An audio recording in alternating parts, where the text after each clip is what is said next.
Um, so please share. What Um, are your experiences? What have you had? What are the struggles? What are you most curious about? Hello. Hello, hi Lucy. Hi. Yes, please ask or please share. Um, Most of the times, we feel like everyone who is abusing drugs or alcohol, culturally or in the community, those people are taken as people uh, who are really uh, irresponsible. I think that's a word, and people who are weak, and people who really don't care about their lives. People don't see it as a disease, even though um, probably they always see them as people who are out to be um, just um, how do I put it? Just people who are allowed to be bad, people who are allowed to not uh, conform to what happens in the community, and so they are not taken as good people. Yeah, that's my thought. Okay. Thank you for that. It's noted that a lot of the time, your experience is that people who are struggling with substance use are often not looked at as people who perhaps fit within the moral context of society, if I could summarize it. You know? Yeah. Okay, so we look at that. Are they bad or what's going on? Again, that could be a myth or not. We look at what facts say. Thank you, Lucy. Any other person willing to share or ask, just your experiences, what you've had, some things that you hear, you're not sure if that is correct or not? Um, Maybe we could have Yes, one or two people. I see a comment here by Bogwa saying the youths are engaging in criminal activities and prostitution to earn money that can sustain their addiction. Yes, that is perhaps an experience that you've seen that. Bogwa, thank you for sharing that. We are going to check on what's happening. Any other person, one or two people? You can type yes, on chat or you can just speak. yes. Good evening. Good evening. My name is Sue Musando. Yeah, I I see. am the founder of the Parenting Teens Hub Support Group for Parents on Yeah, Facebook, and with my interactions with parents over the past 3 years, yeah. one of the most worrying things is that children are getting younger, starting to use drugs or abuse substances at younger and younger ages. And sometimes you hear of an 8-year-old or a 9-year-old who is abusing substances.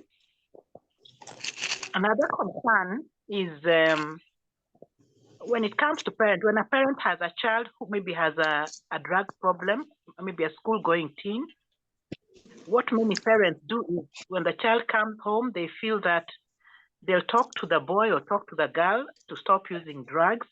And then they pray, they want to pray for the child, no problem.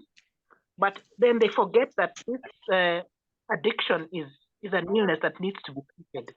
We tend to stay away from that. So those are two things that are of concern to someone who is interacting with parents and interacting with teenagers. Thank you.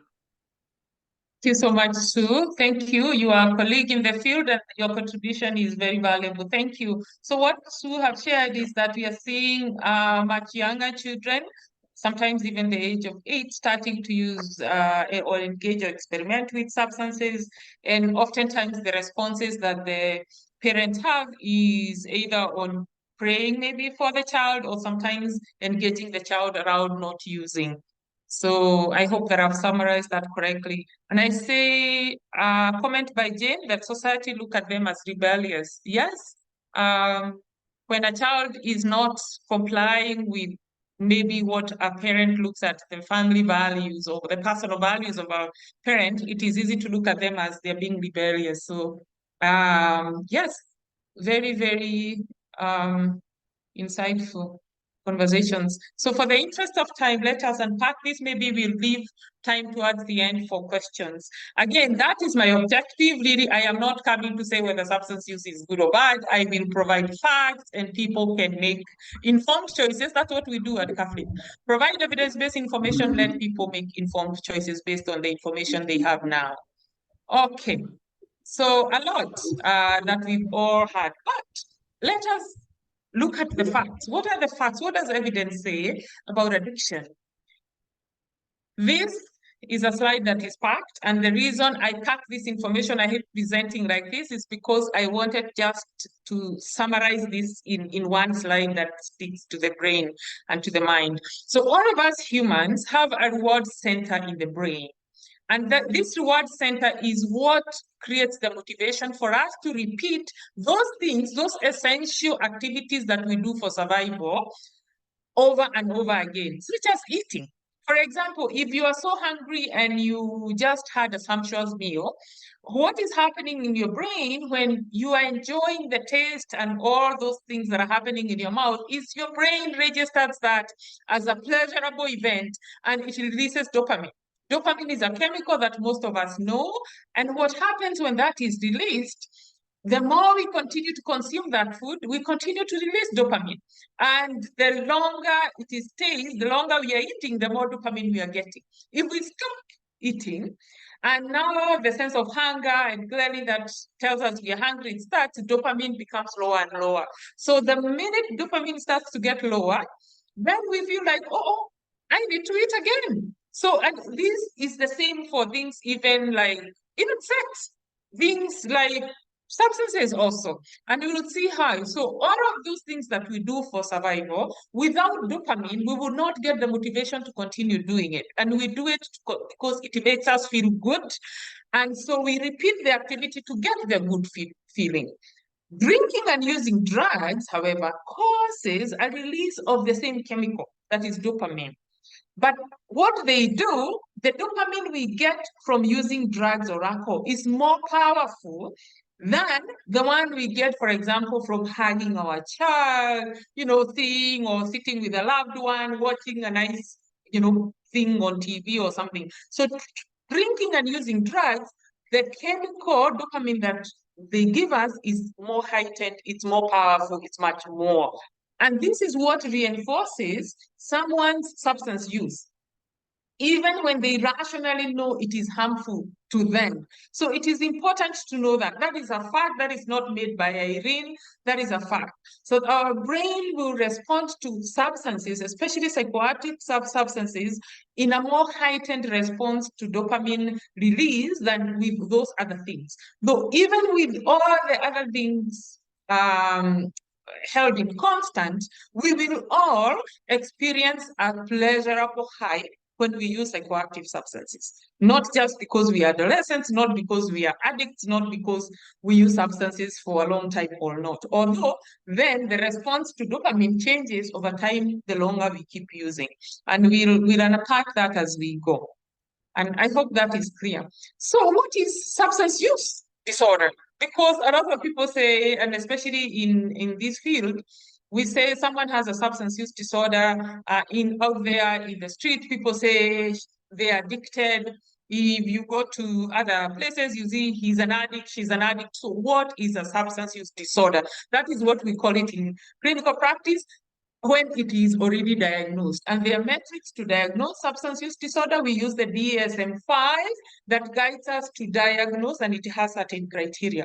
So people with substance use disorders, and this is a summary from a DSM-5, have these 4 traits, okay? This will be across the board for each one who is diagnosed with a substance use disorder. 1, they cannot control their use.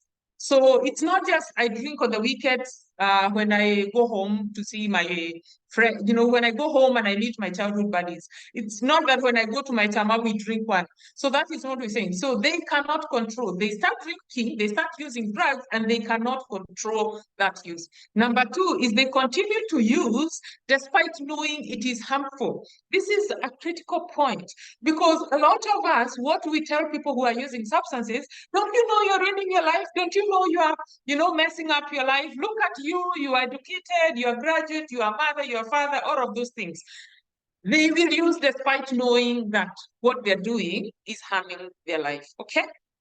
And they spend a lot of time using the drug. Sometimes they spend a lot of time looking for the substances or looking for funds or money to acquire the substance.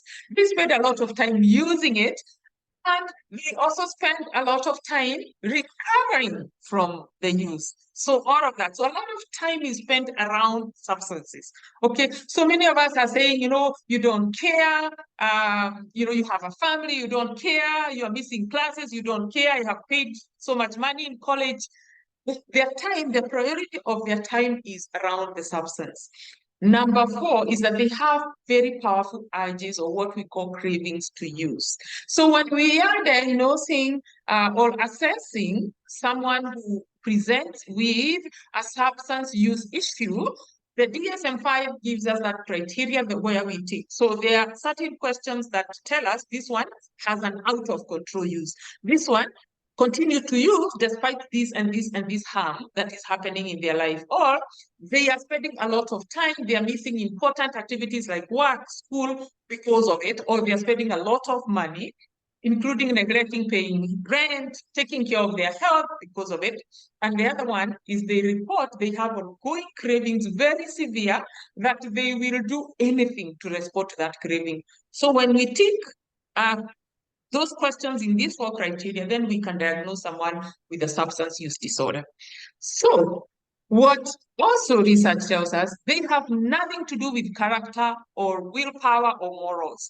And this is a bone of contention, especially in our society, where, as Lucy has shared, many people look at these people, they're immoral. But it has nothing to do with morals or one's character. It has nothing to do with I can't believe this is someone who has a PhD. How many times have you had? I can't believe this is someone who has a family. They had a good life. So it has nothing to do with one's willpower. One's brain is exposed, and there are those risk factors that predispose one to that severe substance use that we look at. It is no longer about willpower or morals. It takes over. Okay? Many good and strong people we know have an alcohol drug problem. And actually, many people who have a diagnosable substance use disorder continue to work, continue to take care of their families, continue to teach learners in school, continue to, you know, provide medical care. They are professionals like myself that continue to provide medical care to people. So this is not something that we are going to see. Oftentimes, when we are seeing that there is a problem, it is because now they have reached this point of being diagnosed with a severe. In this diagnostic criteria of DSM-5, we rate from mild, moderate, and severe. Oftentimes, by the time someone is coming to treatment, we are diagnosing them on the severe spectrum. But in the mild and moderate, many of us are still functioning and interacting with activities of daily living like everybody else. Okay? So people with SUDs or substance use disorders find that once they start using, in most cases, it's no longer about choice. It's no longer about me choosing my child or the substance. It's no longer about me choosing my job or losing my housing or whatever. That just take over. And it is because of that release of dopamine. And in most cases, some substances like alcohol, there are severe withdrawal symptoms when one now has gone to the stage where they are dependent on the substance. So they could have used more and more and more. The brain keeps asking for more because of that dopamine, and the endorphins that are released. And so that person becomes tolerant to the substance. Once we develop tolerance means that if I started drinking one bottle of beer in January, and I have been drinking every day, by now in September, that one beer either is not making me feel anything, For me to feel what I was feeling in January, I have to now double or triple what I was drinking. That is what tolerance is. Withdrawal is if I was drinking in January 2 beers and I could stop for a weekend and then start again on Monday, over time, when I stop, I start to feel unpleasant symptoms. In most cases for alcohol, sorry, there's a question? Please type the questions and we'll pick them on the chat. So with withdrawal, people find that when they stop drinking, not when they're drinking, when they stop or when they reduce what they're using, it's not just with alcohol, even some drugs like opiates, some drugs, even weed, people will start to feel symptoms that are very uncomfortable. For alcohol, it is either sweating, some people, their heart is racing, some are vomiting, they're having diarrhea, and alcohol withdrawal can actually be fatal. It is one of the substance use withdrawals that can be fatal. With other substances, sometimes people are having a lot of anxiety, some hallucinations could also come. So these symptoms, sometimes very, very painful experiences, especially in the case for people who are using painkillers or opiates. These people experience severe pain when they stop using, and that is what withdrawal is. With that severe pain or the discomfort of these symptoms, it is no longer about choice of, I have a family or I have a job. I will do anything that I can to stop those unpleasant symptoms. So I hope that is clear around why a substance use disorder develops and why it is so hard for someone to just stop on their own. All right. The other thing is, rarely do we see substance use occur on its own, that someone just have, struggles with alcohol. In most cases, alcohol is a substance that we see them put in their mouth, or pills are what we see them popping in their mouth. What we don't see is the underlying issues that sometimes are the precipitating factors or those that are causing them to use the substances as a way of trying to help themselves. So many people often suffer from other mental health related issues, which may have been the contributing factor, or they now may have become the reason why they cannot stop. Okay, some of these issues, or what we call in now practice concurrent disorders, include PTSD. PTSD is post-traumatic stress disorder. PTSD usually occurs when we experience a life-threatening event that there was nothing we could do to stop. Okay, it may have been witnessing an accident or a death, something traumatic. And so that event usually is one time we witnessed it, our brain was so shocked, and we weren't able to cope with that event in that event time. Once the event ended, what we may have is memories, sometimes nightmares about it. We have these visual images of the event that keep us troubled. That is what we call post-traumatic stress disorder, usually associated with one-time event. Now, with new evidence around trauma, we know beyond PTSD, there is what we call CPTSD. CPTSD is PTSD, but the C before that is for complex, okay? PTSD mostly is one-time traumas that happened, I remember, but they ended. The threat is no longer there. CPTSD, these are things most of us don't even look at as, could you please mute someone? Please mute yourself. So CPTSD are things that majority of us don't even look at as life-threatening. If you are told, you won't even say that you went through a traumatic event. A lot of this have to do with our experiences in our families, especially when we are growing up, experiences around being emotionally neglected, abused, or could be abused, physical, sexual, emotional, mental abuse. But majority of the time, CPTSD is from chronic emotional neglect or emotional abuse, okay? These are families perhaps who, as you all know, majority of us grew up in families where there is some level of pain and discomfort in one way or another. But in those families too, there is love. So when pain comes, whether it is through grief or it is through something, poverty or an experience that is unpleasant, in most families, they know what to do with that pain, either through spiritual interventions or they talk about it or whatever.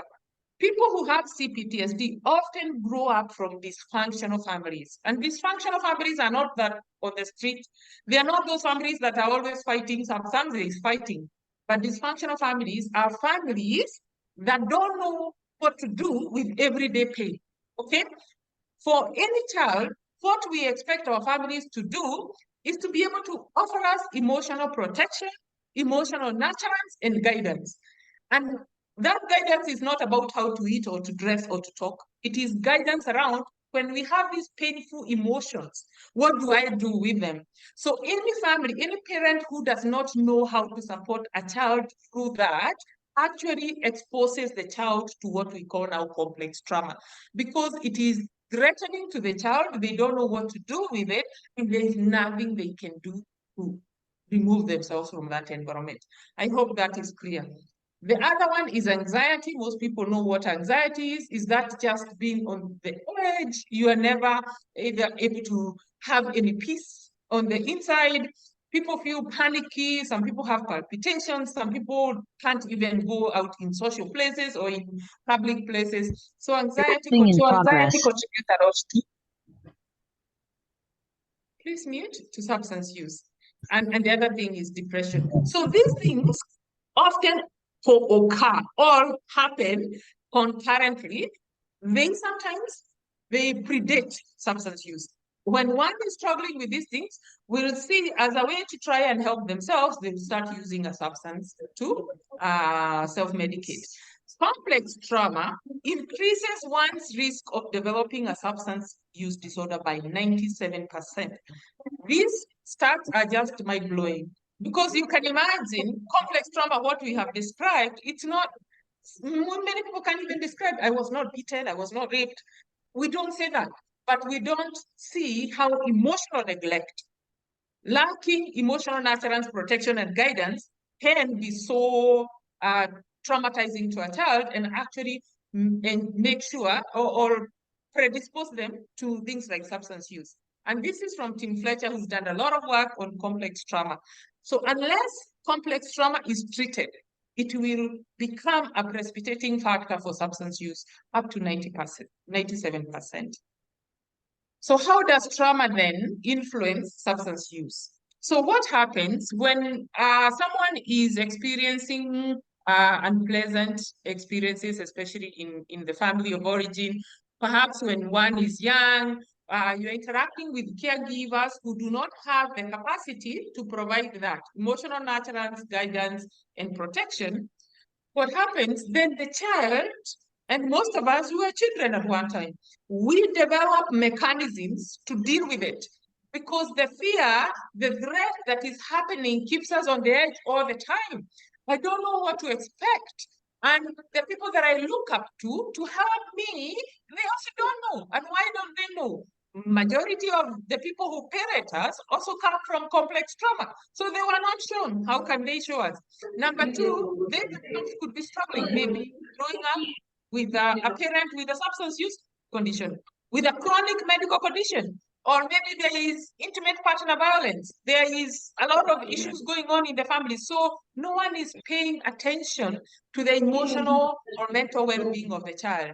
What happens, that child goes on survival mode. And on survival mode, the child is on fight or flight response. And I know many people know what that is. Or others go to the freeze or fawn response. And I will take a minute and explain the fight and flight. So when I am experiencing something that is so worrisome, that I feel so afraid, but I don't know what to do with it, my brain is picking up that as, this is a threat to my life. It is not necessarily going to kill me. I can't really live like this. So my brain has to try and help myself. So because I am little and there's nothing I can do, I cannot move away from this home. I cannot beat up my child, my parent, for them to respond to me, to give me that emotional safety. So what do? I flight. My mind leaves that environment and I flight into other things. Sometimes it's dissociation. Sometimes we see children becoming so preoccupied with adult things, okay? Flighting could be many things. Sometimes it's fighting. Fighting could be, you see bullying starting to come up. We see also fighting as children starting to do things like, even self-harm. And most of the case, people who are going to the self-harm are the ones who are now, they cannot fight, they cannot flight, they don't have the physical energy or the physical muscle. So their brain or their nervous system just collapses. They go into this freeze where they're now hurting themselves if they cannot have or hurt the other one to defend themselves. The phone is the negotiating. When the child just says, please see me, hear me, I am here. I want you to guide me, to protect me, and to nurture me. So that is the fawning. And how do children fawn? They start becoming so preoccupied with the needs of their parent, neglecting their own needs. So these are children who will suppress their own emotions, especially painful emotions. They know pain is uncomfortable and I don't want to feel it, but I also don't have any other person to help me. So I will just, anytime I feel unpleasant, a little bit of anxiety, I suppress it and I start making fun, or I become everyone's hero, I become the comedian. That is the fawn response. So on survival mode, unfortunately, even though there is no actual threat to your life that is going to kill you, the brain will release the same chemicals that are released when we are actually facing an actual threat. For example, if you are chased by a lion, your brain is going to shut down all the unnecessary parts of your body, of your physiology, so that it can give the blood and the energy to those parts that are supposed to save you. And one of those, we get adrenaline, okay? That chemical adrenaline that makes our blood vessels open, the blood is flowing, and so we have the power to run away from the lion. When there is an actual lion, that chemical adrenaline is very important. And cortisol that comes also to repair now all the injuries that we experience after the running or screaming and all of that. What happens when you are exposed to that traumatic environment in childhood? You are releasing these hormones, but remember, your family environment is not going to change tomorrow. You are in it for about maybe the first 12 years of your life. So it is an extended threat that your body registers as a real threat, continues to give you these chemicals, but there is no end to it. So usually when we are running after, we are running away from someone who is chasing us or wants to beat us up, once they are no longer chasing us, what happens is our brain registers that, our parasympathetic nervous system, which is a system that's allowed to give us that calmness, shuts down the release of those chemicals, and so that our heart rate goes down, our blood pressure goes down, and we feel at ease again. With this kind of threat, there is no sense of ease. So it is like you have an overproduction, a factory that never stops of these chemicals. And what do these chemicals? They want to make you energetic and excited and want to run, and you have energy to fight, to flight, all of that. So I want you to hold on to that thought, because you see where it comes in, especially in adolescents, high-risk behaviors.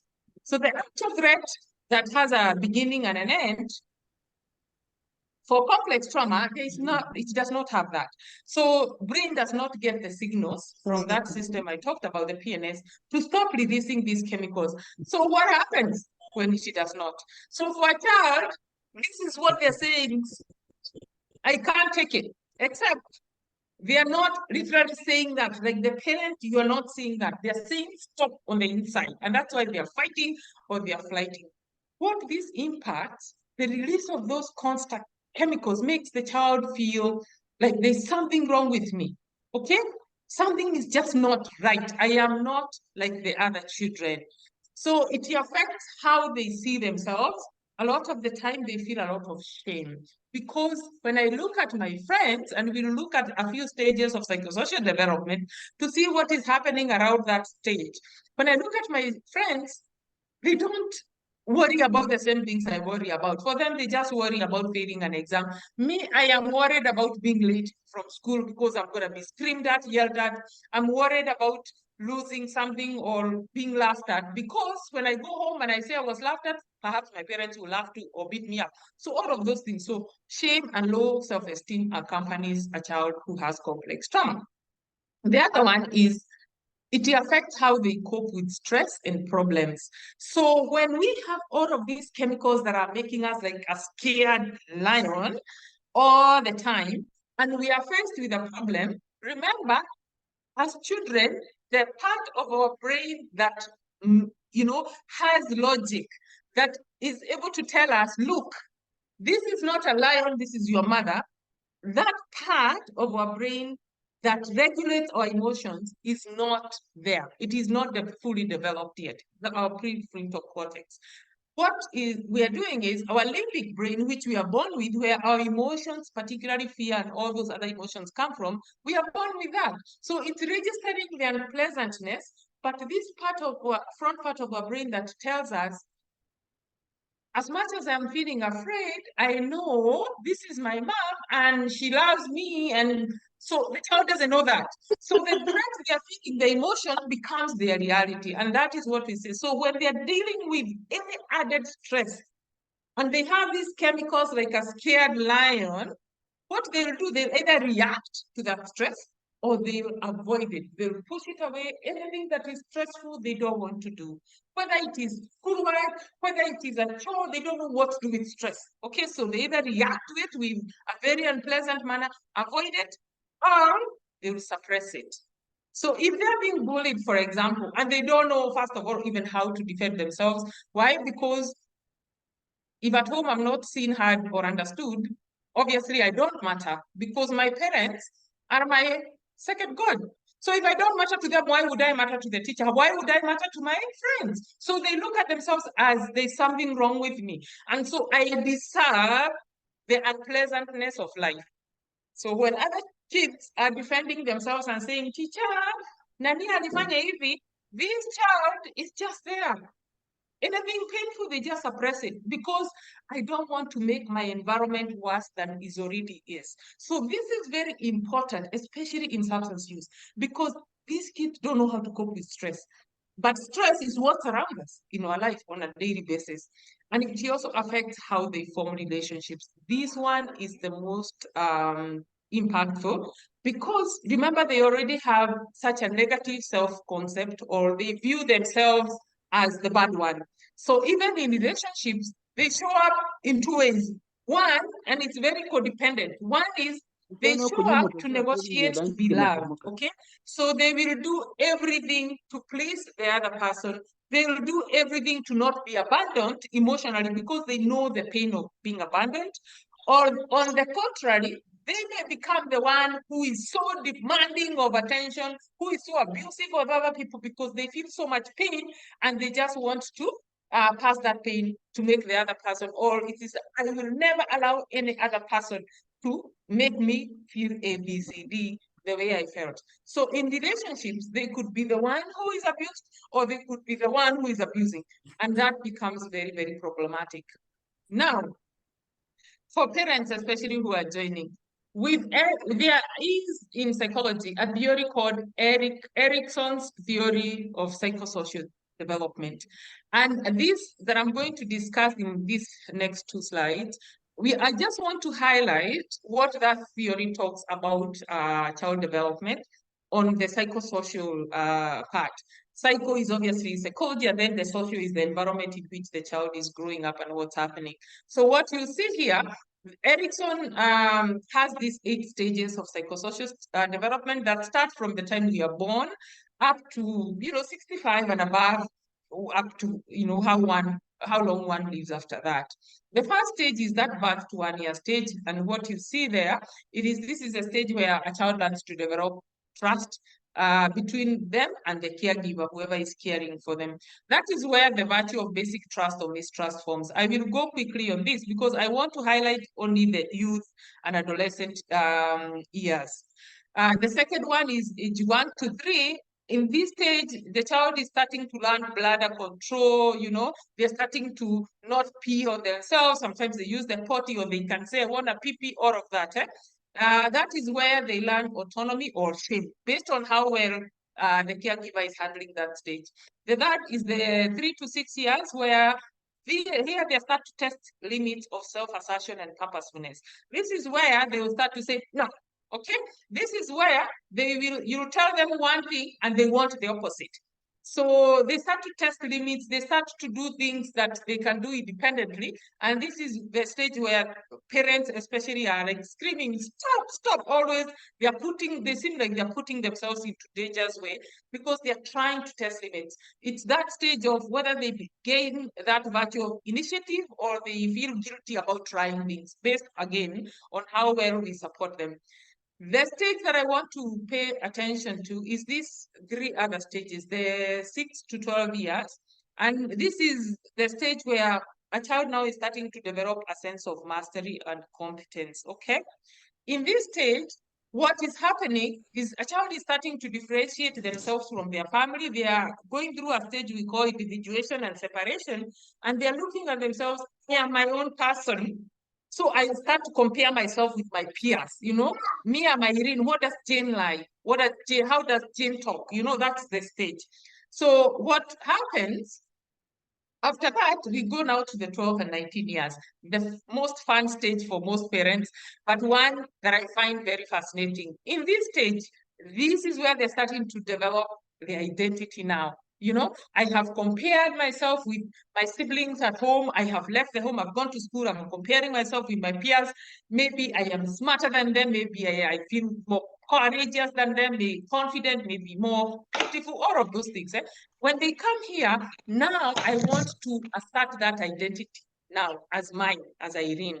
So they develop this identity vis-a-vis the acknowledgement of that identity by others. So not only do I have an identity of who I am, most kids at this age, obviously they are teens. You see they like different hairstyles, they like different fashions, music.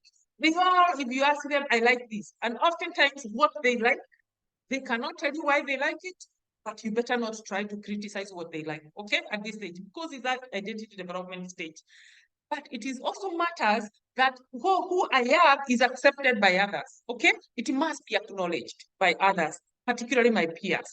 Otherwise, I develop what we call identity or role confusion, whether I really know who I am and that my friends like me for it, or I know who I am, but I see my friends don't like that part of me. So I start to hide it.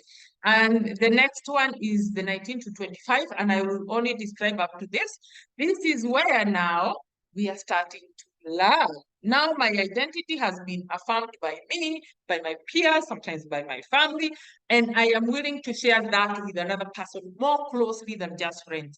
This is the stage where we are forming intimate relationships and making commitments in other people's lives as well. So what Erickson puts out is that for each stage, starting from this stage of basic trust versus mistrust, how one stage was resolved by the caregiver for that child, it will dictate how well the child does on the other stage.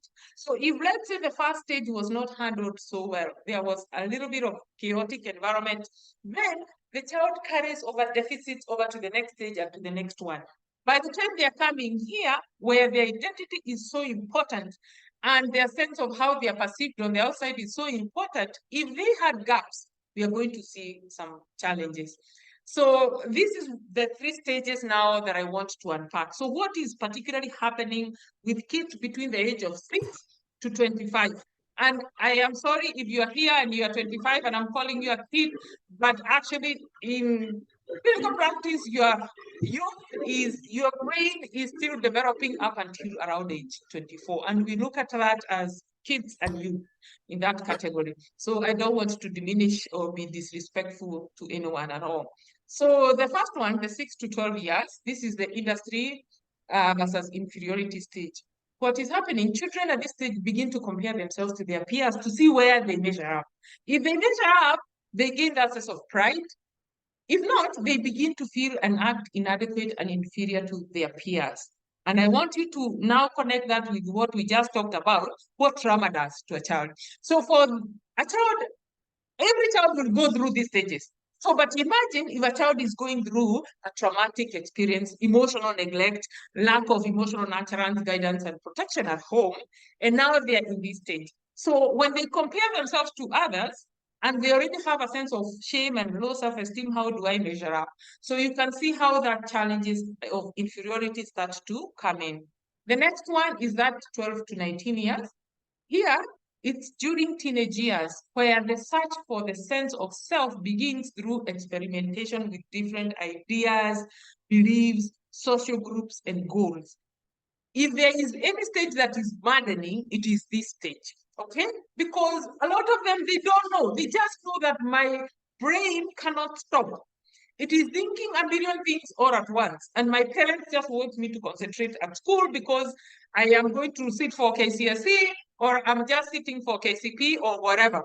But my brain has so many things going on. It is nothing wrong with that. That is the stage that the child is. It depends on how well emotional nurturance is provided, okay?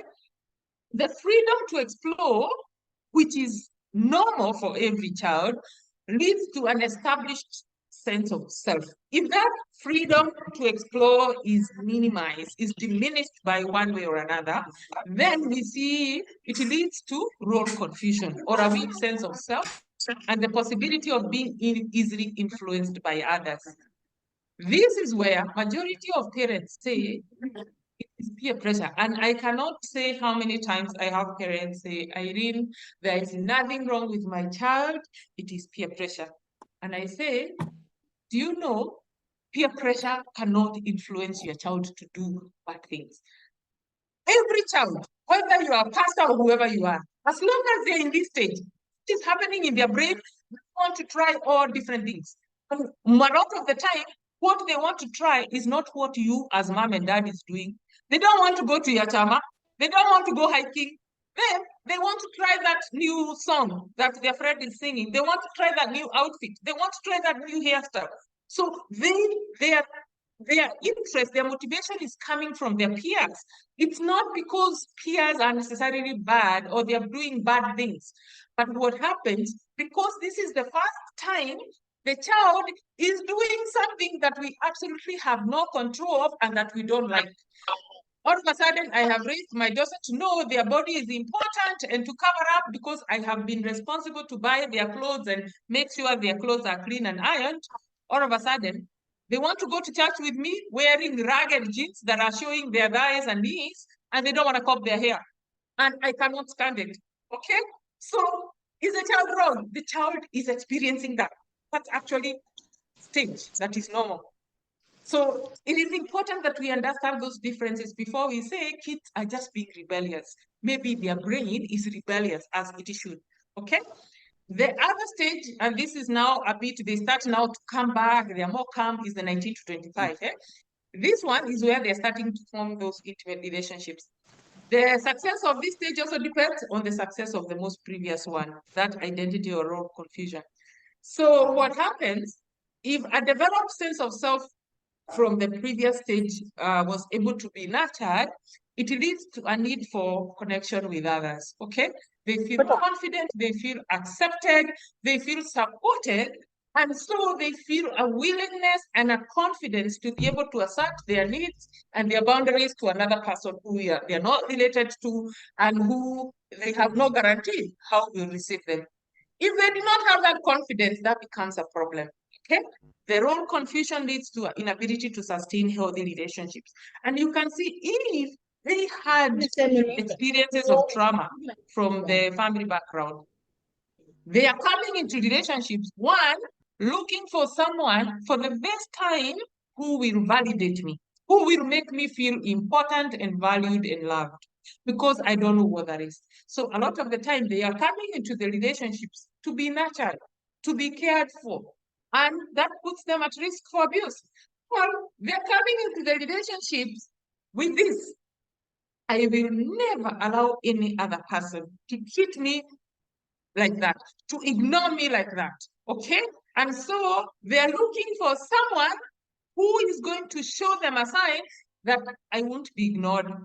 And guess who they will meet? They will meet the one who is looking for someone to validate them. So, and that is how now unhealthy relationships form, and that is how trauma leads to that. So a strong sense of self is a prerequisite for the development of successful intimate relationship. Lack of it leads to a negative self-concept, loneliness, and isolation in childhood. I just want to go back to this identity and role confusion stage of teenage years. So you have just heard what trauma does to a child, particularly on their sense of self, how they assert themselves and their needs, and also how they relate with others. You can imagine a child coming from a complex trauma or an environment of complex trauma, and here their brain just wants them to copy what everybody else is doing, because all I want to do is be seen as cool, okay? Cool by my friends. But I also have such shame. So what is happening, I'm going to look for friends who accept me without figuring out so much about me. So what kids start to do, they start to create cocoons around them. So what they show their friends is not necessarily how they feel. And this is where substance use becomes such a powerful medicine for a child if they have an unstable ground at home. Because while my friends are doing cool things, I don't feel very confident to just do that. But I also know if only I do what they're doing, what happens? If my friend is smoking weed and they say, hey man, hey Ken, why don't you take a puff? And I have been feeling like no one cares and no one sees me. But now my friend Ken, when we're in high school, says, why don't you take a puff? Obviously, I feel seen. Obviously, no one is laughing at me. And when I take that puff, I get that, hey, Gota, high five. Why would I stop? And guess what? When I smoke that, what is happening in my brain? Dopamine kick. And for the first time, if I was never able to stand in front of my class and answer a question, when I smoke that weed, that dopamine gives me confidence. And that afternoon, I'll have the most amazing, amazing math class that I've ever had.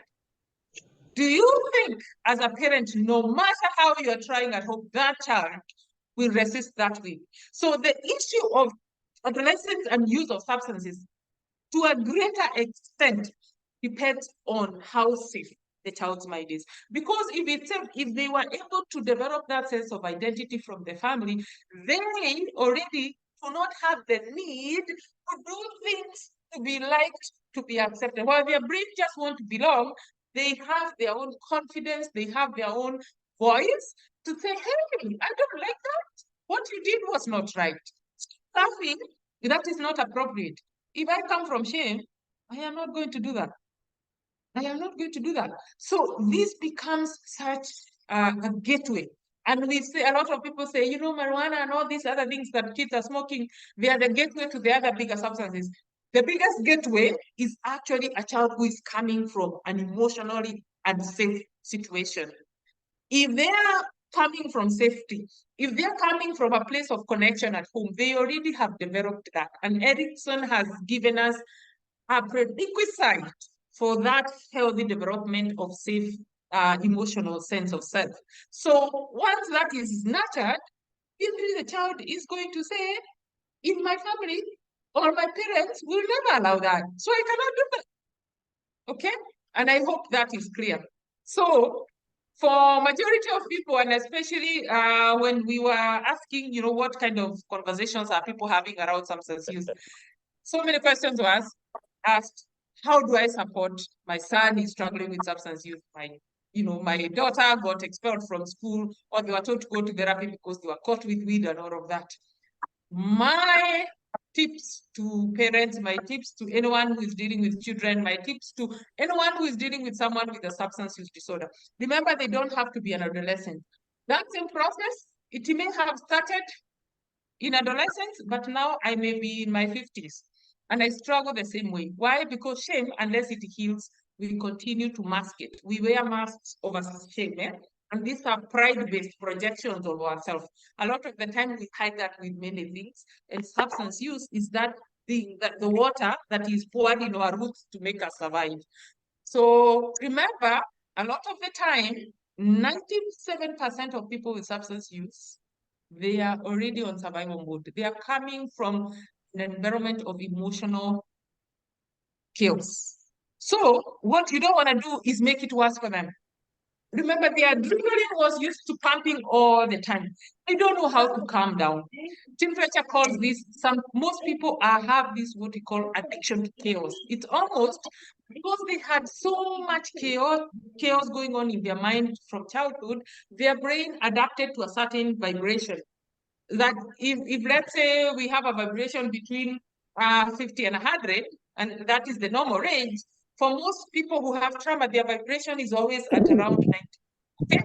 So anything that is not up there seems very boring. And for many adolescents, they actually say that school is boring, life is boring, everything is boring. Because for them, things have to be on that high to feel normal.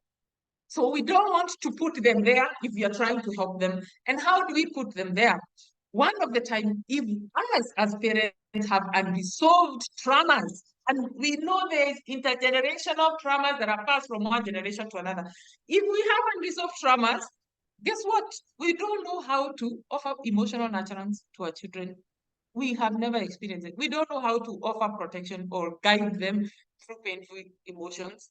And so what we do, we also react, we avoid, or we suppress. Okay? So when we do that, the child has no navigation. We are their GPS.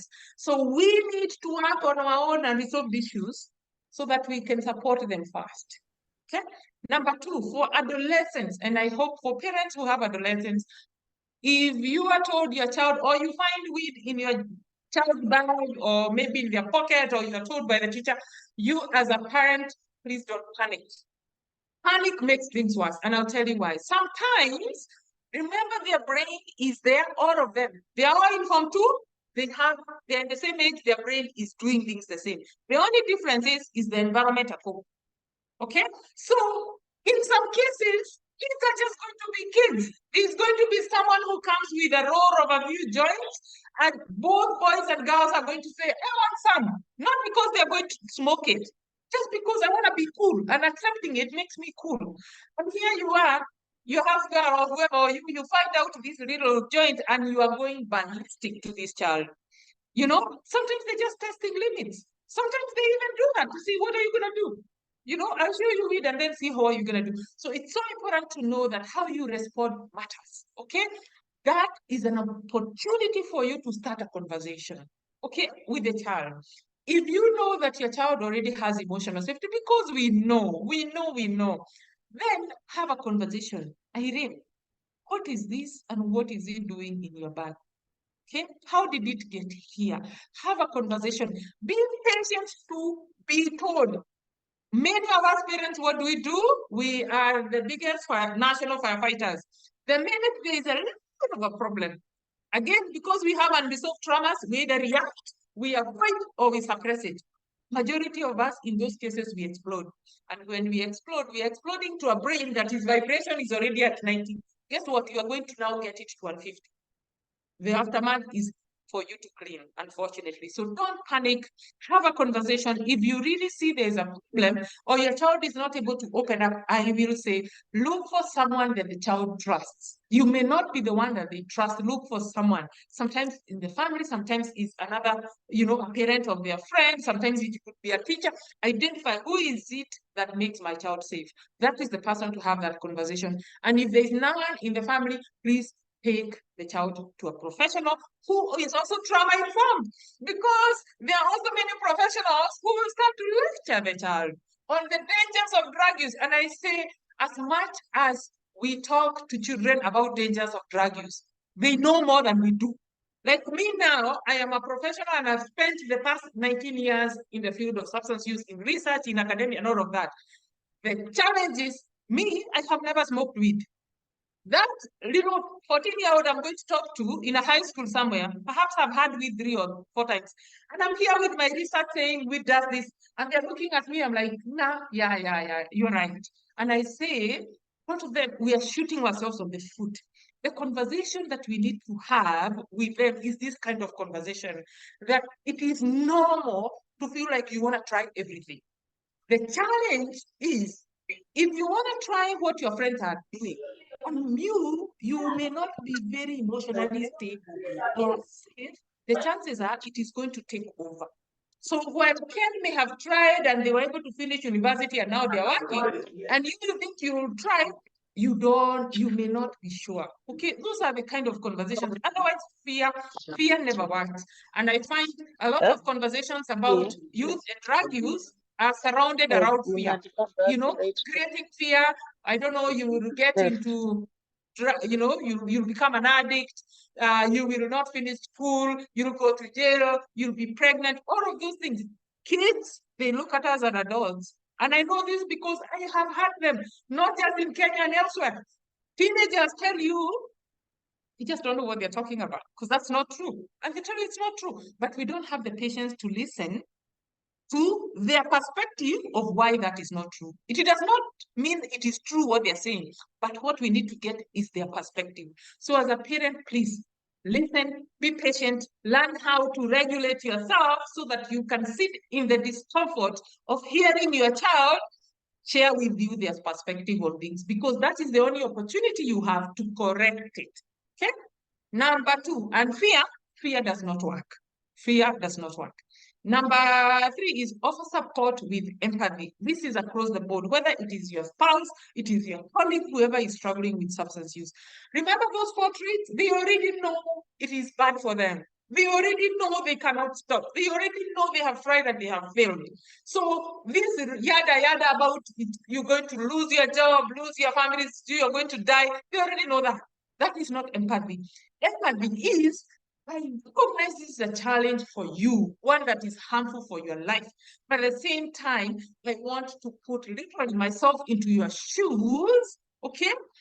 Because I know, now I know with this information, really you can't help it. So how do I respond? Stop minimizing their pain. A lot of us, we say, you know what do you mean you can't stop? If you wanted to stop, you can. If it's money, why don't you give me your money and I'll control it? That is minimizing. Many also of us exaggerate their pain and suffering. Do you see how thin you look? Do you see since you started drinking, how you don't take care of your family, you don't cook? We exaggerate. Only the person who is using knows their situation. That is the person we need to have empathy and compassion so that again we can gain their perspective. Without their perspective, we cannot help anyone. And I cannot emphasize enough that we live in a society that is so opinionated, and we also have so many sources of information that is inaccurate and incorrect. So we react rather than responding. You cannot respond until you hear the other person. And you cannot hear the other person if you yourself, you have your own unresolved fears and stuff that are being triggered. If you're in survival mode, somebody else with their substance use is going to feel like a lion is about to eat you. So are you going to talk to the lion about not eating you? You're going to try and kill the lion before it kills you. So we respond to people like that. They are suffering and they know it. What they need is understanding and empathy. The other one is, especially in relationships, whether it is adolescents or even adults, maintain clear boundaries in relationships and follow through with those boundaries. What do I mean with this? Especially for children. Remember, substance use could be the one thing that is helping them to manage their own emotions, or it could be the thing that they have this very, very difficult emotions. It is the only thing that makes them feel better, especially for youth. This is the only thing that makes me feel like I can be with my friends and I can laugh at their jokes, or I can be in class and pay attention. So there is the pressure of my parents for me to perform well at school. They want an A and all of these things. My teachers want me to do this, but also the stage I am in, my brain wants me to be seen at school by my friends and to be accepted. Do you see the struggle that child is going through? So all of this pressure, all of these things, what happens to a child, they try to make everyone happy. I want to get an A for my mom and dad. I want to be the most behaved and pay attention, not sleep in class. I also want to be a favorite among my friends. Guess what? There's no way I can be all of that. But when I smoke weed, I become that.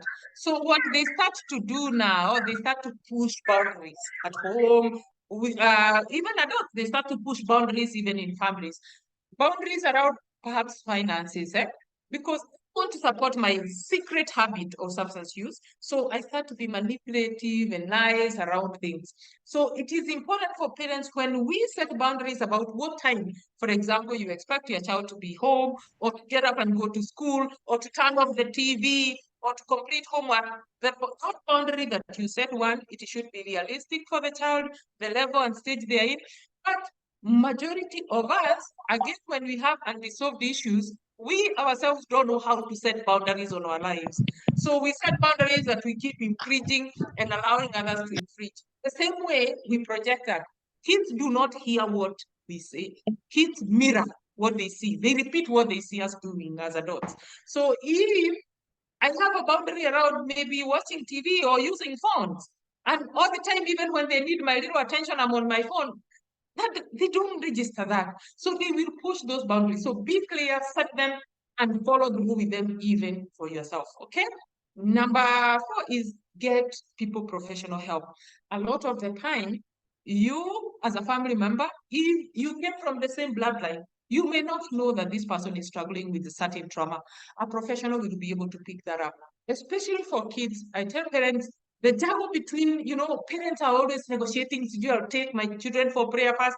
And I'm not saying church or spiritual life is bad. It is very helpful. It's one of the tools. It is a very important component of well-being.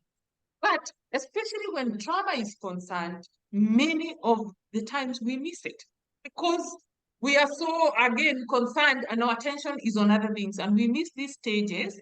By the time we are coming to recognize this, is the child survived through high school and they passed very well because they were using substances behind our back.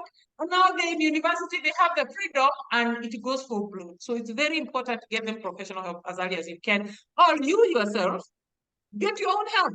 Resolve your own issues. Get tools because they're there. There are programs that you can learn. How do I respond to a particular child if I have 3 or 4 of them?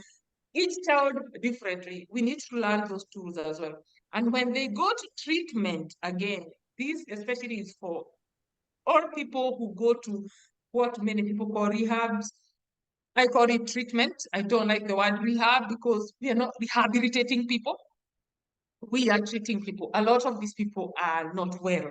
Some of them, and we saw the statistics, they come from very painful backgrounds. And so when we are here talking about traumas for them, like their alcoholism, they're looking at you thinking, do you know alcohol is the only reason I am alive today? And you are here telling me how bad it is. Again, there are various approaches. That is one that doesn't work, especially when one is coming from trauma. So when they go to treatment, and especially here at Catholic, what we do is please attend family sessions because the professionals that are helping them will be able to share with you some of the things that you are not familiar with, that you are not aware, that you can become acquainted to. Okay? Attend family sessions so that even after treatment, you are able to provide a safe space, safe environment for them to come back to. Remember, they were already on survival. They were, oh my goodness, there's a lion chasing me. You don't want them to come back to that. Because if they came to treatment, like now, you come to Catholic, we don't serve alcohol here, we don't cook it, we won't buy it for you. So obviously you're going to be sober. You finish 3 months and we open the gate and you go home and guess what? By the time you reach home at the gate, you pick up the same trauma. How are you not going to relapse and start drinking again? So important that the family participates in treatment so that you can aid in creating a safe environment. That grape that was home, we treat it the same time we are treating the client so that they have a safe space to go back. So these are tips, and I hope they are clear. It does not matter whether it's a child you're dealing with, an adolescent, or it's a spouse or a colleague, this will at least make a difference in your life and in their life. Okay? So with that, for those people who may feel, by the way, I may have some unresolved things to deal with, we do have an 8-week program. It is online. We call it Thrive, and Thrive is because you get trained, you go through the process of your own healing, reflection, you start integrating those learning principles in your life, you start clarifying your values, and then engaging in your relationships with your children, with your spouses, with your work environment in a safe way. So that Thrive costs 15,000. This program is 8 weeks. Season 1 is almost over. There is another season starting in November. So if you're someone who would feel like, I may want to resolve a few things. Even if you have a child or someone who is struggling, they may say, I don't want to go to treatment, but you can. Your own awareness can change a lot in terms of what happens. So that is out there for people. And I want to wrap this up here so that people can ask questions. I know I have spoken a lot and I know there are probably questions. So Ken and Annie, who are my colleagues joining me tonight, will help me to pick up those questions now. Thank you for your time. All right. I see some already.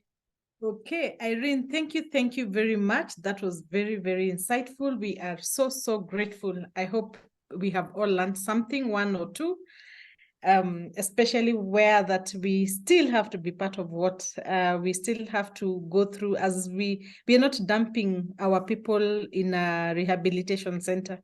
We too need to go through the process for us to be able to treat them well. Now, we have questions that have come up.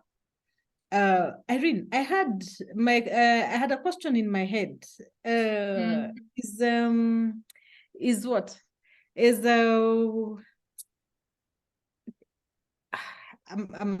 trying to put it right how I had wanted to put it across to you.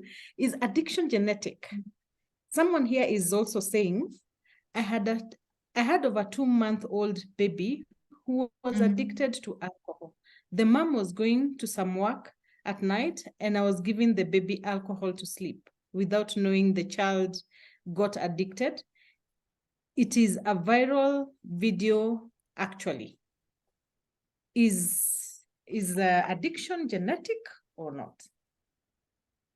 Okay. Maybe Annie, thank you. I will take on one question at a time. Can you hear me, Annie? Yes, we can hear you. Okay, yes. So let me answer that. First of all, is addiction genetic? Yeah, that question is asked a lot of the time. Is addiction genetic? Research has shown that our genes have some influence in terms of whether one develops a substance use problem or not. Okay? Sorry. If you could mute, please, whoever is playing music, it's nice, but please mute. Thank you. Okay, so what happens is, well, we all share, we may share all of us in our families the same genetic material. What happens when we have environments of trauma, what I just described as complex trauma, and there is evidence to show that actually trauma, that sense of lack of safety, that fight and flight mode, even for a mother when they are pregnant, it changes the DNA of the child that they're carrying. And this DNA is not there are two DNAs. There's the chromosomal DNA, the one that gives us like the color of our eyes, the color of our hair, and all of that skin and stuff. Not that DNA that gives us the physical characteristics. There's another one that is responsible for our personalities and our behaviors and all of that. That non-coded DNA, it is the one that is changed by the environment of safety or lack of safety that is happening even with the mother, even when we are in utero. Please mute. I don't know, Ali, if you could mute people for me. You know, sometimes people are driving and they are not aware that they have unmuted themselves accidentally. Thank you. Yes, so there is a component of it that is genetic, but most importantly, it is when we go through traumatic experiences that our DNA actually changes. And the more severe the trauma, the more our DNA changes. And I'll give an example, for example. If you're familiar with coal, it's like coal and what? Diamond. We know that their makeup is pretty much the same. But what differentiates what we see now at the end result of this is a diamond versus this is coal? It is not the fact that they are not made from the ground and the same materials. They came from the same underground there. But what makes a diamond? It is extreme pressure and heat, right? We know that, and that is a symbolic representation of what happens to our DNA. So we may come from the same genetic background, but what we have gone through right from utero changes that part of our DNA, which actually contributes up to only chromosomal DNA that gives us these physical traits of color of our eyes and all of that, it's only 2%. The rest is that other DNA that has the possibility of being changed by the environment, by what is happening around us. And there is research going on epigenetics that is very exciting because it's looking particularly on how that changes and the impact of that to the behaviors that people actually take on. So to answer your question, yes, there is, but it is not automatic. It's not just that there are environmental influences, experiences that actually change it. So I hope I have answered that. The other one was, I had of a 2-month-old baby who was addicted to alcohol. The mom was going to some work at night and was giving the baby alcohol without knowing the child got addicted. It's a viral video actually. Oh, so I guess someone, I think you watched a video about that. That is very sad. Actually, I would now worry about not only psychosocial development, but cognitive development of this child. Alcohol is poison, especially to a young child like that. So not only do they get addicted, but it is going to impact how they develop cognitively. And I don't know whether the video is showing the child as they grew through the stages or what, but it's unfortunate, and that should actually never happen. From Bernard, I see, greetings, Irene. I am a cigarette smoker and I pray a lot to end the habit. I did try to go without for like up to 6 p.m., but I lose out and falls back to the habit. It becomes successful. Sorry, something I can say. If I become successful, how long will it take for me to stop feeling the urge to smoke? Well, Bernard, I wish I could tell you the exact time. It depends on many factors to quit, especially cigarettes. I don't want to break your heart, but actually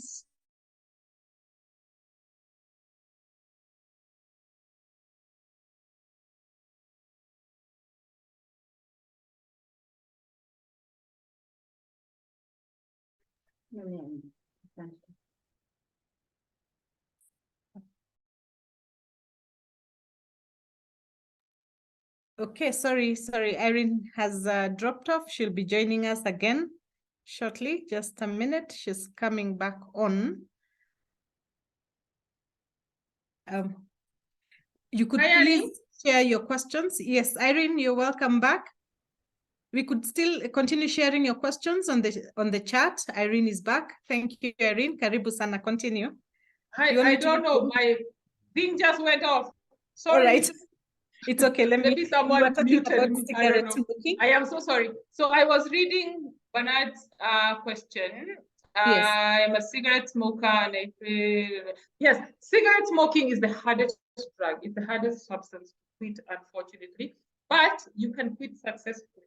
One of the things that you would want to look at is what is triggering you. That 6 p.m. that is so hard, what is happening around that time? Okay, what is triggering you and how the emotions that you're feeling. So important to notice not only the physical symptoms. A lot of the people start to feel agitation, they start to feel sweaty, like I can't concentrate, I cannot focus, but also pay attention to what is happening emotionally. You know, there are many people who also come from backgrounds of stress and sometimes trauma, but they don't even know that happened. Their nervous system.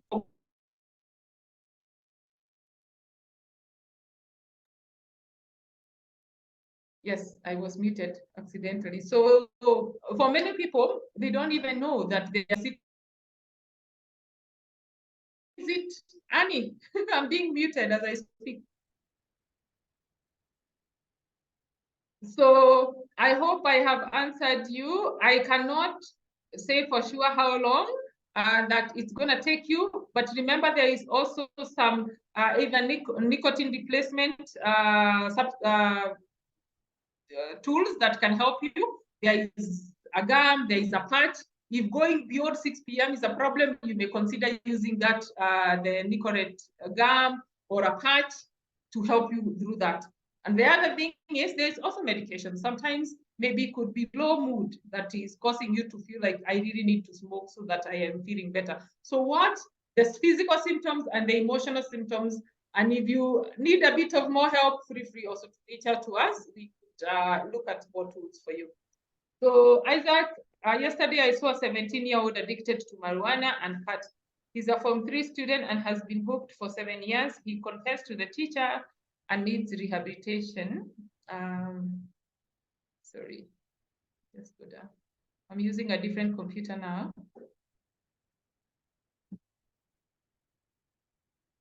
Okay. Okay, let me read it out for you. Yesterday, I saw a 17-year-old addicted to marijuana and crack. He is a Form 3 student and has been hooked for 7 years. He confessed to the teacher and needs rehabilitation. This is in Western Kenya, Busia County. Can you suggest some rehabilitation centers near? Oh, okay. Boy, it's unfortunate. Yes, this child needs help. Unfortunately, I don't know of my mind. What I would say the proper place to recommend for you is please go to NACADA website. NACADA is the regulatory body that accredits all substance use treatment centers or rehabs. We are also accredited by NACADA. On their website, just look at accredited rehabs by NACADA. It will pop up on Google. You'll be able to see based on the county, the centers that are there. NACADA will also, if you call, there's a line and you can call. They will tell you, we recommend this one over this one because they have experience and many people call them. That is where I would direct you to look so that also, because, you know, it's a bit tricky for me to say, go to this place and then I don't know the experience. I've not experienced how they provide care, not to say that it is bad, but I would prefer that you get it for yourself and that is where to start. So please do that. Rose, the children with CPTSD heal completely with good management. Absolutely. That I can tell you, Rose, with confidence because I am a trauma expert and that is my work revolves around that. People heal. I, myself, I am a case in point. I had CPTSD and I didn't know I had it. How it came out is on how I related with everything, including work, with perfectionism and all of those things. People heal. And actually, majority of us who grew up in Kenya have a level of CPTSD that we are not aware of. And for me, this is where and why I even designed this online program, because people don't need, it's not everyone who needs to be admitted somewhere, unless it's severe, it's complex. But just information, one can heal their trauma through information. So absolutely. What support can I give a close relative who abused alcohol as a way to cope with stress and past trauma? What support? They need help. They need treatment. They are never going to stop using because that is the only thing that helps them to not feel the emotional pain of their trauma. So they need treatment, that is for sure. That is Lydia. You want to mute? Yeah. Oh, you want me to use that? Okay, so the next, what support can I give to a close relative who abuses alcohol as a way to cope with stress and post-trauma? Hello? Oh, sorry. Sorry, she's gone off again. I am here. Oh, you're there. All right, Irene. I am sorry. So there was a question. Yeah. What support can I give to a close relative who abuses alcohol as a way to cope with stress and past trauma? And I think I just responded to that person needs treatment. Yeah, there is way they will stop drinking as long as they are sitting on that emotional pain. They will not. Alcohol actually is medicine. It's keeping them alive. That is the only thing that's helping with the emotional pain. So they need treatment, not only just for substance use, they need to process that trauma. They need to heal from the trauma. A lot of the time we do the band-aid thing, where we want you to quit drinking, but we don't care what you've been through. Unfortunately, I say the approach should be not to ask what you're drinking. Before I ask what you're drinking, I should ask, what is your thirst? Because when I ask about your thirst, chances are I can quench it. Okay? I hope that is clear. You can hear me, Annie? I hope if you can hear me, everybody else can. Yes, Okay. yes. The next one? The next one is actually a testimony by Mashani. I stopped smoking cigarettes and drinking alcohol over 5 years ago. I can share my experience if time allows. Mashani, give us 5 minutes. I think we will be able to give you a minute to just share your testimony. What we have not said is that Irene runs Kafrik. Kafrik is in Thika, so if you need a treatment center, you could visit Kafrik at in Thika. So Irene, you can proceed. So a comment also here, talking about emotional intelligence, social environment, and substance abuse. Which of these are related to mental health issues? So is that a comment or a question? It's a comment and a question. Which of these are related to mental health issues?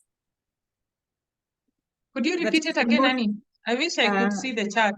They're asking emotional intelligence and social environment and substance abuse. So the question is, which of these are related to mental health issues? I think all of them. Yeah, I think all of them. All of them have an influence. Actually, when we talk about emotional intelligence, if one is sitting on unhealed complex trauma, there is no such thing as emotional intelligence. When the brain is on survival mode from early on, what we lose on, the chance is to develop that emotional intelligence. To be able to, emotional intelligence is our ability to respond, first to identify our emotions, how we are feeling, to name them. This is anger, not fear, okay? Or this is fear, or not anger. And to be able to respond to the cues from the environment appropriately. That's social awareness. So we can't develop that when we are all constantly staying in our state where we are watching out for the threat, okay? Survival mode will trump the learning brain. That part of our brain that learns that people are safe, this is how to respond to social situations and all of that. If a child is growing up in trauma, that part will always yield because our need for survival is much more powerful. So we will be focused on the threat so we know how we can keep ourselves safe rather than learning. So unfortunately, all of them are impacted. And when it comes to substance use, remember a lot of the time it is a way for people to try and find resolution, find something that works for them. So it's challenging to say there is any one of those that is not affected. Please read the other one. Irene, I have some previous questions. So I have a drinking problem. I have tried to stop many times, but I keep relapsing. I don't have money to go to rehab, but I want to stop. Which other way can I get help? Well, this is someone who has a drinking problem for many years. Yes. Okay. So yeah, and I know that is a challenge. Unfortunately, the treatment for substance use, especially for rehabs, is very expensive. We all can agree to that. Some are covered by NHIF, like us, we are an NHIF accredited center, but it only covers the inpatient part. And for those who are paid for comprehensively, these are people like, you know, government employees, civil servants, or people whose work have the enhanced scheme. Those people don't have to top up. Their entire treatment is covered, and actually Kafrik is one of the accredited facilities. There are quite a number of facilities that are accredited by NHIF, and NACADA website also tells you that information. So if you don't have NHIF, either comprehensive or enhanced scheme, and you pay also the national, that 500 you are paying before, now I hear it's gonna go up, people can get up to 60,000 back after completing 3 months program also, and then they top up the rest. But if still that is not feasible for someone, where I would say try for options such as their programs. For, like, I'll give an example. The village program that we do here can help, and it has helped people struggling with substance use, especially if you know my substance use is related to how I feel emotionally. The pain I feel on the inside is what I drink to numb. You are a candidate for a program like that, which is online, which is 8 weeks, and it is 15,000, a fraction of the cost, even what people pay for therapy. And I'm sure there are other centers that have similar programs. I'm not saying you have to come to Catholic. We have a program like that, but there are other centers that also you could look at through the NACADA website or even calling different centers. So those are the ways, but depending on the substance, especially with alcohol and you're drinking, there is a concern that trying to stop on your own can be dangerous. It can be life-threatening. So I wouldn't recommend someone to just stop. I would say try to see what you can afford, what is available that is within your reach, that you are able to do that. Annie, the next one. Okay, Irene, the next one. Can someone with diabetes go to rehab for 3 months and they have to keep checking their sugars and taking medicine every day? Absolutely. Absolutely. Well, I hope that does not become a deterrent. It is not just diabetes, whether it's high blood pressure, cancer, HIV.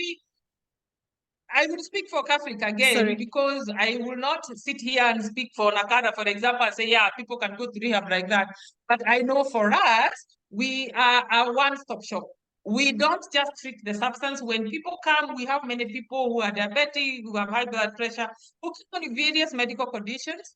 What we do when we were establishing our center, we collaborated with local hospitals, our local medical providers, the hospitals in Vika. So for cases where we may need diagnostic imaging, we may need, sorry, please mute. We may need more advanced medical treatment. We are able to get that treatment to our clients here without them going out. So that should not be a deterrent. And even when one has an existing medical problem, I would say before you are going to a rehab, call them and say, when I come with my prescription for diabetes or for the high blood pressure, how are you going to support me? Do you have nurses there? Like here at Catholic, we do have psychiatric nurses who are trained, they deal with everything, okay? We also have psychiatrists. We do have a general practitioner who consults with us, okay? So it is important that people also are asking those questions before they go to treatment to ensure that that care is also provided, not just forget about your diabetes, you're here for your alcohol treatment. No, it should be managed concurrently, and that is possible. In most places, I believe that is possible. So thank you, Annie. The next one.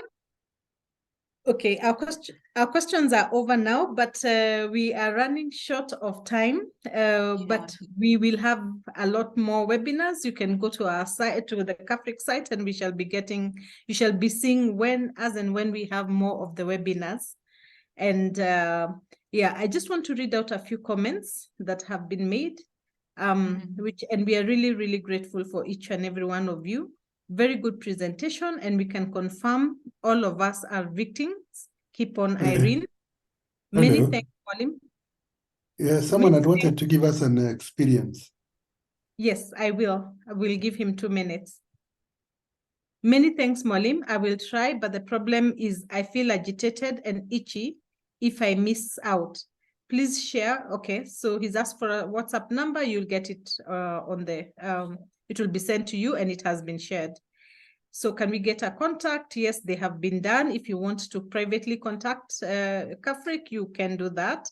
And we shall continue to contact you and just give you, when we are giving you this, you'll get our email when we are sending you the presentation and everything that has been said today. A very educative presentation. Thank you very much. And yeah, we have sent you where you can get us. So we will ask Mashani to just give us a 2 minutes, like 2 minutes before we close. We are way out of time.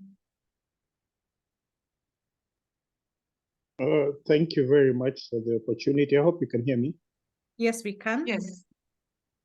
All right. My name is Isaac, but I prefer Machani, just as written there on the profile.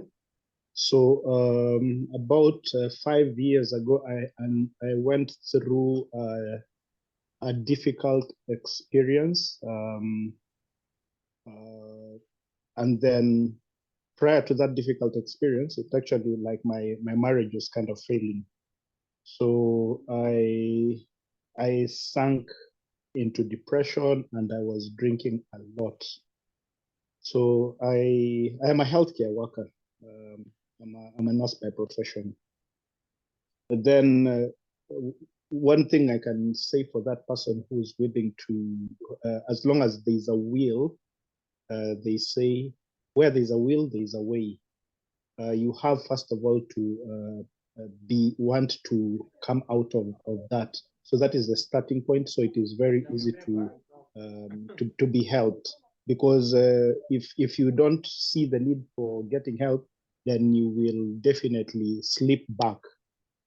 Most of the time you see a lot of people who want, maybe like you force this on them, mnawambia, you need to be taken to rehab. A lot of those cases, unapata, they actually relapse. But then one thing that helped me was, number one, I had a very good support system. And then exercise also helped me around that time. I think it was around the COVID time. So I used to jog like on a daily basis, about 6 to 8 kilometers. And then I think, yeah, and also I decided to get into church and just give my life to Christ. So it is a combination of several things, but key, there has to be a will to like to get out of all these things. But then I think I don't know whether I've shared my number there, but somebody can just like can either call, and then maybe I'll give more details from there, unless maybe there's a question. But thank you very much. I didn't get the name of the facilitator from CAFRIC, but very informative presentation. And then just one more comment before I sign off, is that I come across a lot of people who would want to get out of this, but most of the time it is the cost that is prohibitive, because okay, you gave an example of a mini program where you pay like 15,000, but there are people who don't have the 15,000. So maybe we need to look at how people can collaborate. There are people out there who would want to assist people with addiction. So maybe they can come in a way. I don't know whether you have such kind of measures where they can maybe like help subsidize the cost of treatment. It is not something which is cheap, because hata hiyo 15,000 kuna mtu mwenye like hana ama haoni huku nje. So that's my experience and my comment. Thank you very much for the opportunity. Thank you. Thank you. Thank you, Mr. Mashani. We really appreciate. We thank you very much for what you have brought up. That is really an achievement, and we are proud of you. Now, we had talked of the Thrive program. This is for parents, just learning how to balance authority and nurturing. Leaders who are trying to promote team engagement and productivity, that comes in very well, because you get to learn the people you're working with. For couples who are trying to foster connection and trust in relationships, individuals trying to increase self-awareness, emotional intelligence, and to set healthy boundaries and to stop self-sabotage. That program is really, really helping. That is what Mashani is asking about, the program for 15,000. That is the one that is going for 15,000. So it is for each and every one of us who is trying to learn and improve themselves. And you could, again, on the chat or on the WhatsApp line that has been shared, you could also plan to join. It is starting on the 9th of November. The first will be on the 9th of November. Now, the other thing I wanted to bring to our attention is that Irene Jeroge runs CAFRIC. It is a rehab center in Thika, what she's calling a treatment center. So in case you have anything you'd like to contact them, you may proceed on the WhatsApp line that has been provided, or make a phone call, and anything can be discussed. So don't worry about the costs that you feel are prohibitive. Ideas could be given to you. Just contact the number. If you have friends, relatives who you're looking at trying, we can make our country better. We can make each other better. People who are struggling, even in our workplaces, wellness, and people in charge of wellness, this will really help us in the current situation that we are in, even as a country and as a whole. Thank you, all of you. Irene, you have a comment to make before we close this? Yeah, thank you so much, Annie. I just would want to acknowledge, is it Mashangi? I hope I heard the name. Well, my name is Irene. You said you did not get the name of the facilitator. I would want to acknowledge you for your courage to share, for your amazing journey that you've gone. And I say, people with lived experience, we cannot underestimate that. Myself, I have never put a substance, well, I drink wine here and there when I want to have a good time. But I don't know what it is like to struggle like that with a substance use. So as much as I have evidence, as much as I have experience, I say we learn so much from people like you.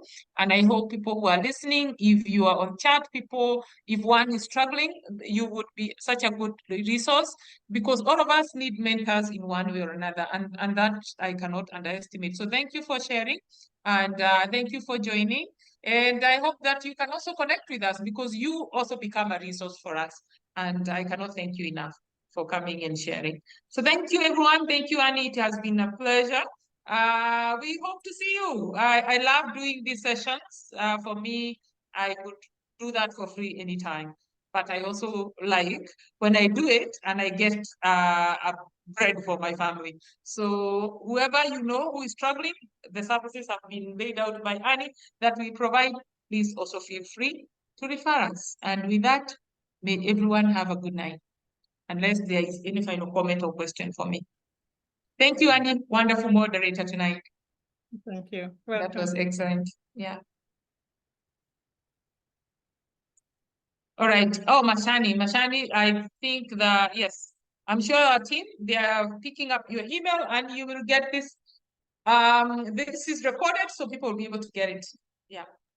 You are Irene, you can get in touch. Maybe if you need me to help in giving my experience with sharing my experience with others. Yeah. Feel free. Okay. Certainly. Thank you so much. Thank you for offering that. So grateful.